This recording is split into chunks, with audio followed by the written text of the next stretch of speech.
Agar keris benar-benar bisa tumbuh besar sebagai budaya, bahkan turut melengkapi peradaban zaman di hari-hari ini, menurut saya, kita itu perlu kembali memandang keris dari akar fungsi dan makna nilainya. Bahwa keris itu bukan sekedar benda tua, bukan pula sekedar barang koleksi atau ajang gengsi untuk semata. Keris itu adalah piantel yang sejak dahulu itu hadir untuk menemani perjalanan hidup dari pemiliknya. Sebuah pusaka yang memang diharapkan itu mampu memberi manfaat, sekaligus mempresentasikan watak, cita-cita, dan nilai-nilai yang diyakini oleh pemiliknya.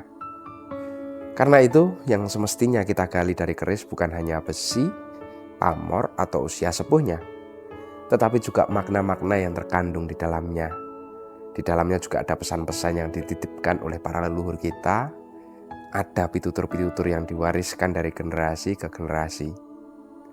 Sebab sejatinya, keris itu bukan hanya untuk dimiliki, tetapi juga untuk dipahami. Dan barangkali lewat keris pula bangsa ini bisa jadi lebih kuat dan bisa lebih percaya diri dengan jati dirinya. Malah tekan bahasan bangsa dan negara. Baiklah, ayo kita babar pusaka lagi. Karena pusaka yang akan kita babar kali ini memang cukup istimewa. Sebuah dapur yang begitu unik dan berbeda dari bentuk-bentuk dapur keris pada umumnya. Penasaran kan bagaimana untuk perancangannya? Untuk itu panjenengan jangan kemana-mana. Dari Karanganyar Tentram, kami kabarkan.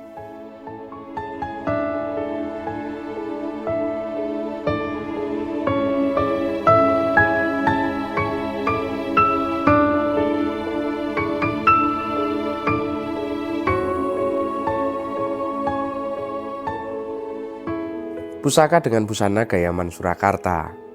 Bahan kayunya itu dari kayu cendana wangi lawasan, dan menariknya lagi ia bergantar iras alias tanpa sambungan.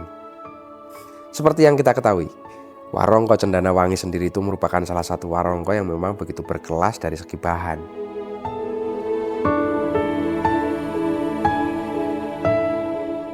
Lalu untuk deder, ia memakai model Yudhawinatan dari bahan kayu kemuning. Mendaknya memakai model kendit, bahan tembaga berhiaskan permata.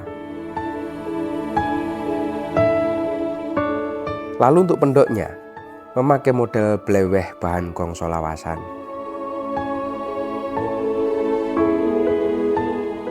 Secara keseluruhan, busana pusaka ini nampak begitu prasaja, terkesan klasik, dan pastinya bikin tutut hati. Sekarang mari kita buka untuk isinya. Pusaka lurus dapur Kebo Kantong, pamor kulit semongko, tangguh Madiun sepuh.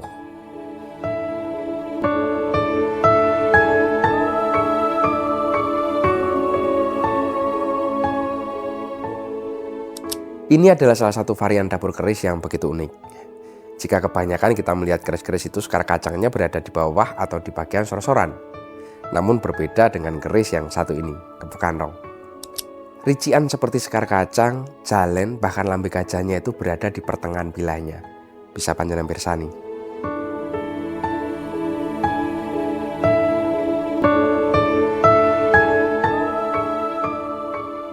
Memang gandiknya itu pun turut memanjang dari pangkal hingga setengah bilah. Lalu di bagian gonjo belakangnya, ia juga masih memakai ornamen rician berupa greneng. Benar-benar sangat khas dan unik sekali untuk keris yang bernama Kebo Kantong ini.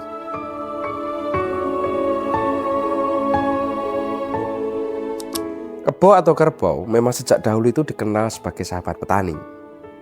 Ia bekerja tanpa banyak suara, kuat dalam memikul beban, sabar menghadapi panas ataupun hujan, serta setia menjalankan tugasnya. Karena kedekatannya dengan dunia pertanian, kerbau itu juga menjadi simbol kesuburan dan simbol kemakmuran. Di masa lalu, kepemilikan kerbau itu sering menjadi penanda kecukupan ekonomi sebuah keluarga.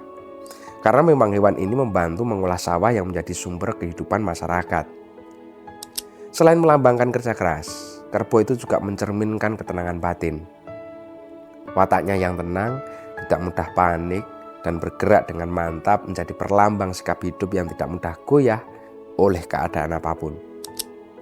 Tentu dalam filosofi Jawa, ketenangan itu memang sering dianggap sebagai sumber kebijaksanaan. Karena memang keputusan yang baik itu lahir dari hati yang jernih.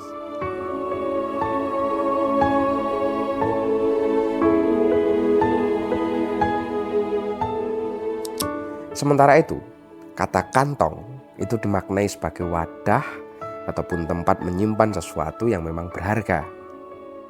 Dalam pemaknaan simboliknya, kantong itu melambangkan tempat berkumpulnya rezeki, keberuntungan, dan kecukupan hidup.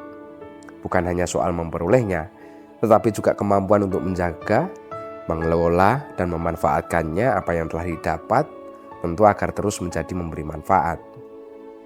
Ketika kedua makna itu dipertemukan, kebo kantong seolah-olah itu menghadirkan sebuah pitutur bahwa kemakmuran yang sejati lahir dari kerja keras yang dijalani dengan sabar, pikiran yang tenang, dan kemampuan mengelola hasil dengan bijaksana.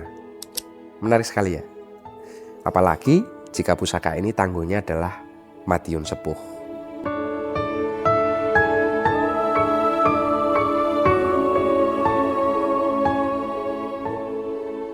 Keris-keris tangguh Madiun itu memang memiliki karakter yang berbeda dari kebanyakan keris lainnya.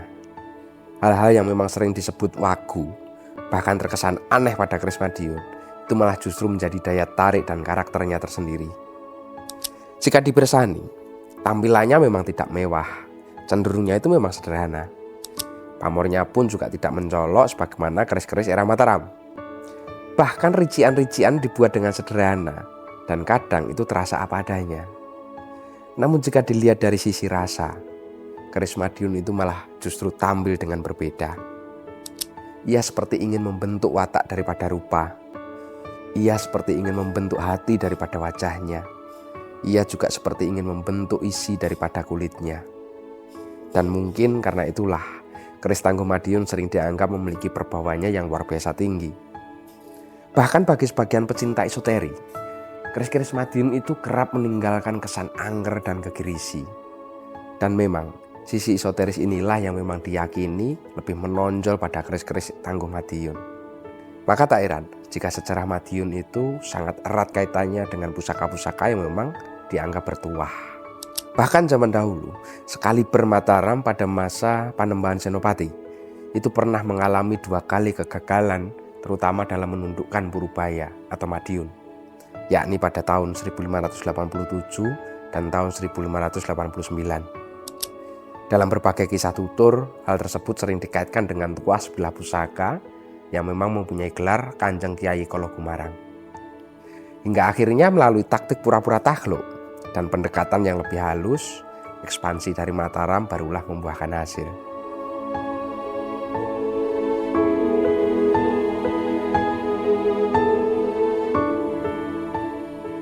Jika dibersani sudah dapurnya unik, tangguhnya Madiun pula. Seperti kopi dan air panas yang bertemu pada takaran yang pas. Tinggal diseruput saja untuk kenikmatannya. Dan tentu saja keris-keris dengan seperti ini biasanya memang justru akan mendapatkan tuannya yang lebih memiliki rasa. Artinya itu rasa merawat dan rasa memiliki. Maturun dan salam tutut hati.